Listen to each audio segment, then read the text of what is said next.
She told me she was pregnant right before we were supposed to close the distance. People always say you never really know someone you've only met online. For the longest time I believed they were right. Screens hide things. Messages can be rewritten before they're sent. Video calls only show what someone wants you to see. That's why when people found out I'd been talking to the same woman online for almost 2 years without meeting her in person, they thought I was wasting my time. My friends joked that she probably wasn't real. My brother kept asking if I'd ever actually seen her outside a phone screen. Even my mom told me to be careful because people weren't always who they claimed to be. Looking back now, I understand why everyone was concerned. 2 years is a long time to build a connection with someone you've never hugged, never shared a meal with, and never stood beside in the real world. But despite all of that, she somehow knew me better than people I'd known my entire life. Her name was Ava, and I honestly believed meeting her would be the beginning of the happiest chapter of my life. I just never imagined how quickly everything would change. We met through an online photography group during the middle of the pandemic. I wasn't even looking for a relationship. I had joined because I'd recently bought a cheap second-hand camera and wanted to learn how to take better pictures. One evening I uploaded a terrible sunset photo that I thought looked amazing until everyone else politely pointed out every mistake I'd made. While most people criticized the image, one comment stood out. It simply said, "The colors are beautiful, your angles just need work." That comment came from Ava. Instead of making me feel embarrassed, she explained a few simple tricks that completely changed how I approached photography. We started messaging about cameras, then music, then movies, and before long we were talking every single day. It happened so naturally that neither of us ever mentioned becoming close. We send each other voice notes while driving to work, laugh over video calls while cooking dinner, and stay awake far too late discussing everything from childhood memories to future dreams. Some nights we'd fall asleep on video without even realizing it.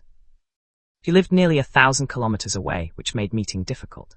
Between work, money, and family responsibilities, 1 month turned into 6 months became a year, and before we knew it, almost 2 years had passed. Despite the distance, she became part of my daily routine. Every morning started with a good morning message. Every evening ended with a phone call. Somewhere along the way, she stopped feeling like someone on the other side of a screen and started feeling like home. The strange thing was that we never officially called each other boyfriend and girlfriend. Neither of us wanted to force labels onto something we'd never experienced in person.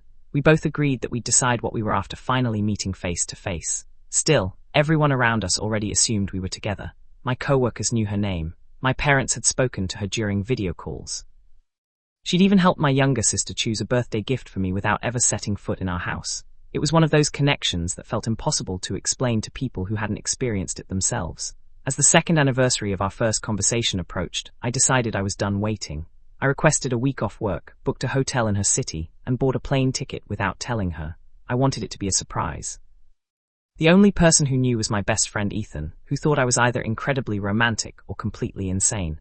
"You've never met this woman," he reminded me while driving me to the airport. "What if it's awkward?" I laughed and admitted I'd thought about that 100 times. What if we had nothing to say? What if the chemistry disappeared the second we met? What if we'd spent 2 years falling in love with carefully edited versions of each other?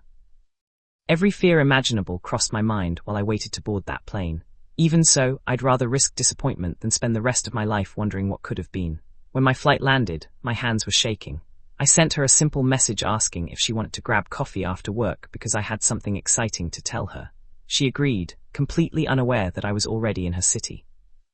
I arrived at the cafe almost 40 minutes early because there was no chance I'd be late. Every time the door opened, my heart jumped. Then, at exactly 5:17 p.m., she walked in. She looked around the cafe for a few seconds before spotting me. For a moment, neither of us moved. It was almost surreal seeing someone who had existed inside my phone for 2 years, suddenly standing only a few meters away.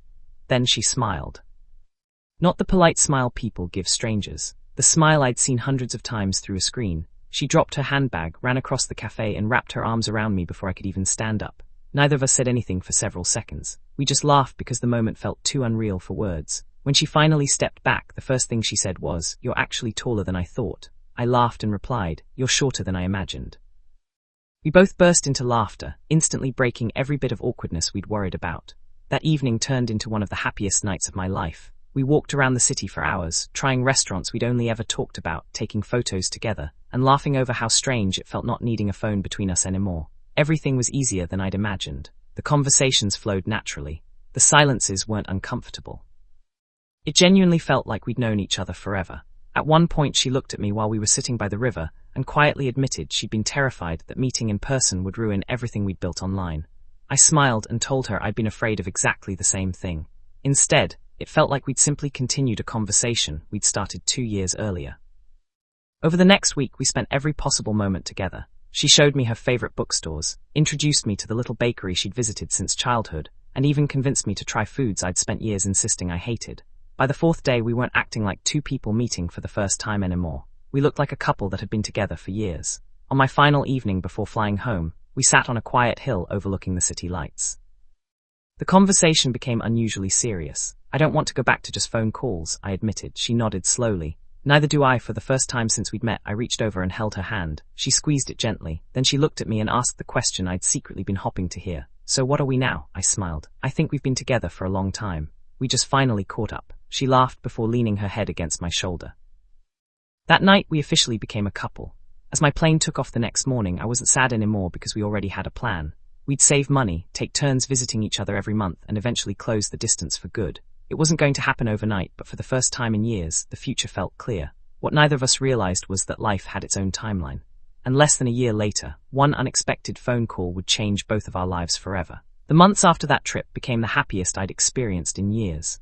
The distance still wasn't easy, but it finally felt temporary instead of impossible. Every 4 or 5 weeks, one of us would catch a flight, spend a few unforgettable days together, then count down until the next visit. We celebrated birthdays, anniversaries, and even ordinary weekends whenever our schedules lined up. It wasn't perfect, but it worked because we were both putting in the same effort.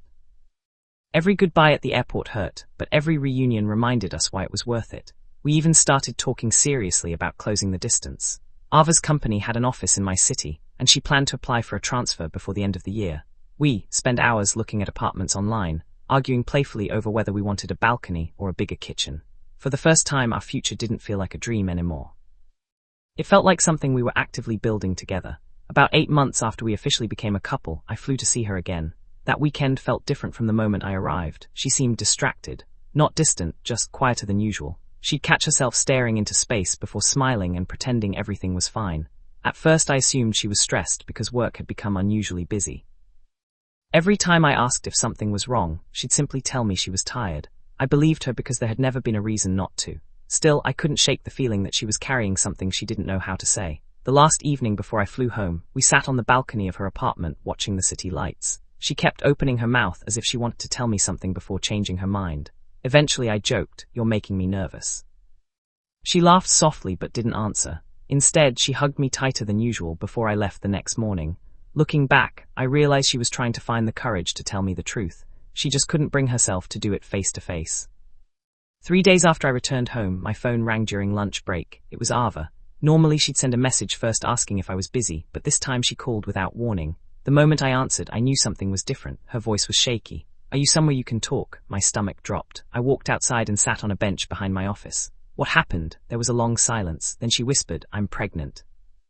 For several seconds I couldn't process what I'd just heard. My mind went completely blank. It wasn't that we'd never talked about having children. We both wanted a family someday. We'd even joked about what our future kids might look like. But someday wasn't supposed to be now. Neither of us spoke. I stared at the pavement while trying to slow my breathing. Finally I asked quietly, "Are you sure?" "I've taken 3 tests. Another silence. "I also went to the doctor this morning." She started crying. "I'm so sorry." Hearing her apologize snapped me back to reality. "Why are you apologizing?" "Because this wasn't the plan." "No," I replied softly. "It was, but this isn't something you did by yourself." She cried even harder. For the next hour we talked about everything we'd been too shocked to think about during those first few minutes. She admitted she'd been feeling sick for almost 2 weeks but convinced herself it was stress. The doctor estimated she was only a few weeks along. We were scared, completely overwhelmed. But underneath all the fear was another feeling neither of us expected. Hope. Neither of us wanted to admit it out loud, because it sounded ridiculous given the circumstances. Yet every time we talked about the baby, we smiled.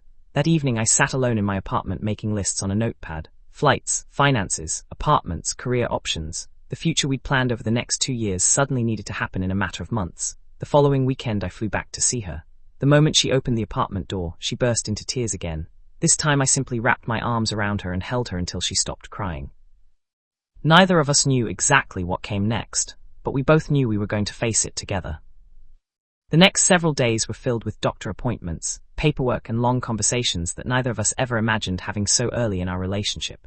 We discussed where we'd live, whose career would have to change, and how we'd explain everything to our families. It wasn't glamorous. It wasn't some movie scene where everything magically worked itself out. It was two ordinary people trying to make responsible decisions while feeling completely overwhelmed. When we finally told our families, the reactions were mixed. My parents were shocked, not because of the pregnancy itself. Because we'd only officially been together for less than a year despite talking for nearly 3. My mom hugged me before saying, "Life doesn't always follow the order we expect."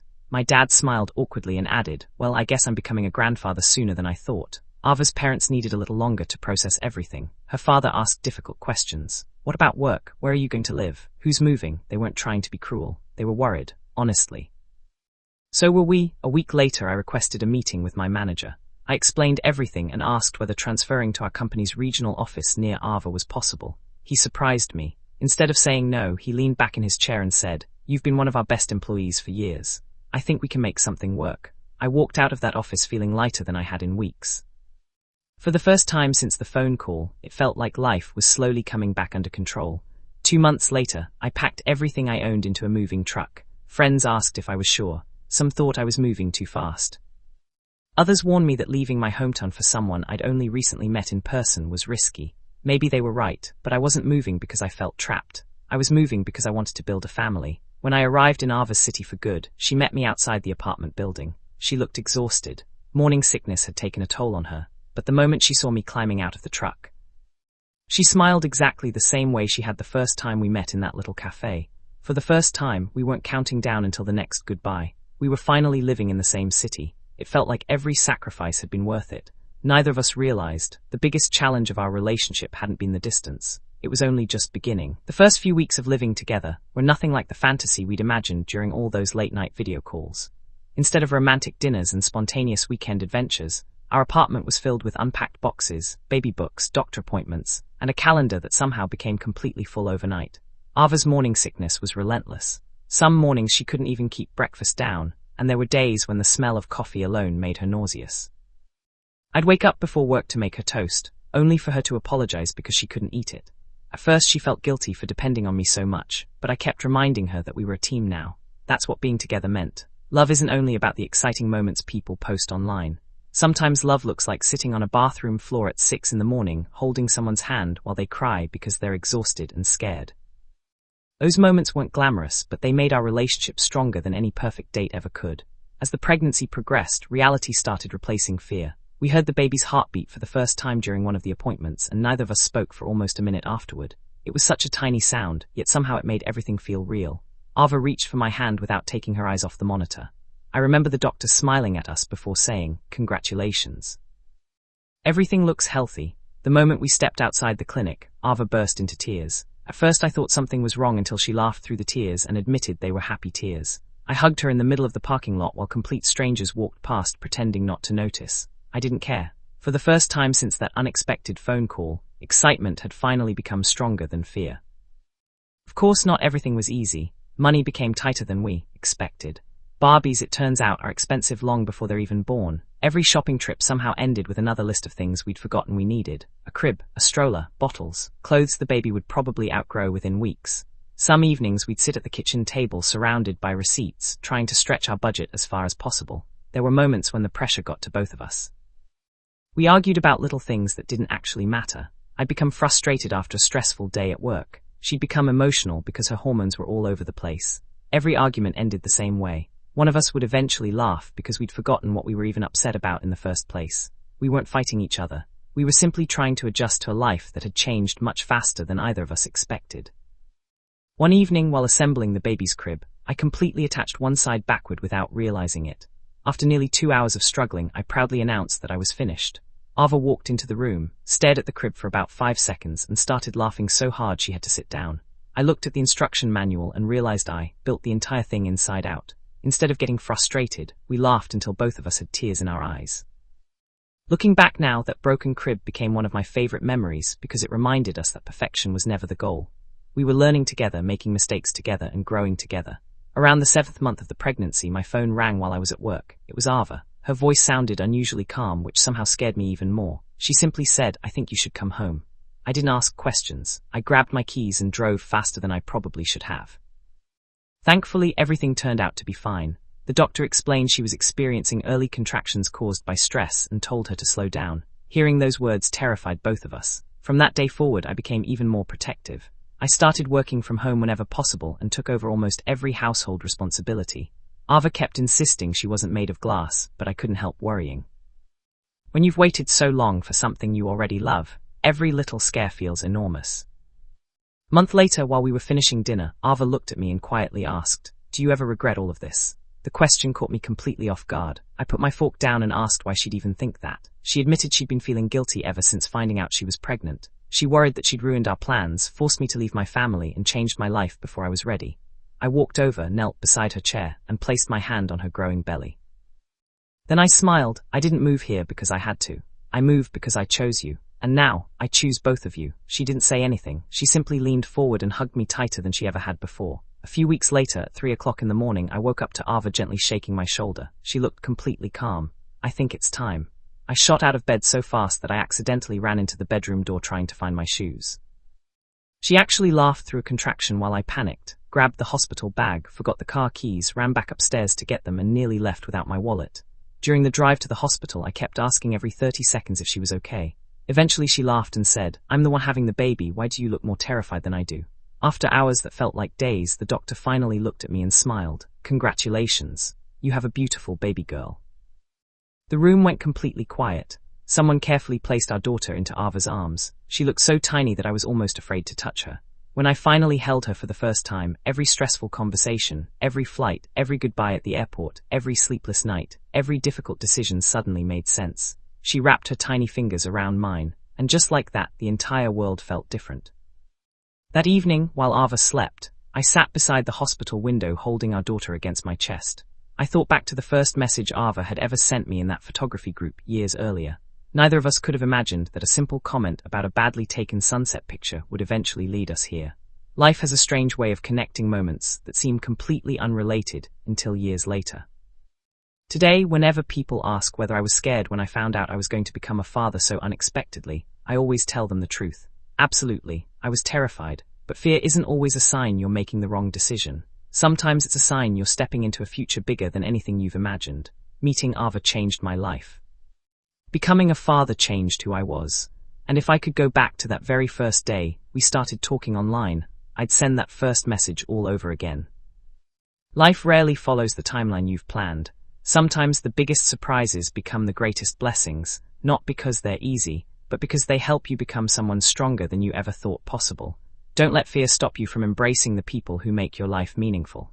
Don't forget to subscribe, like, share, and comment.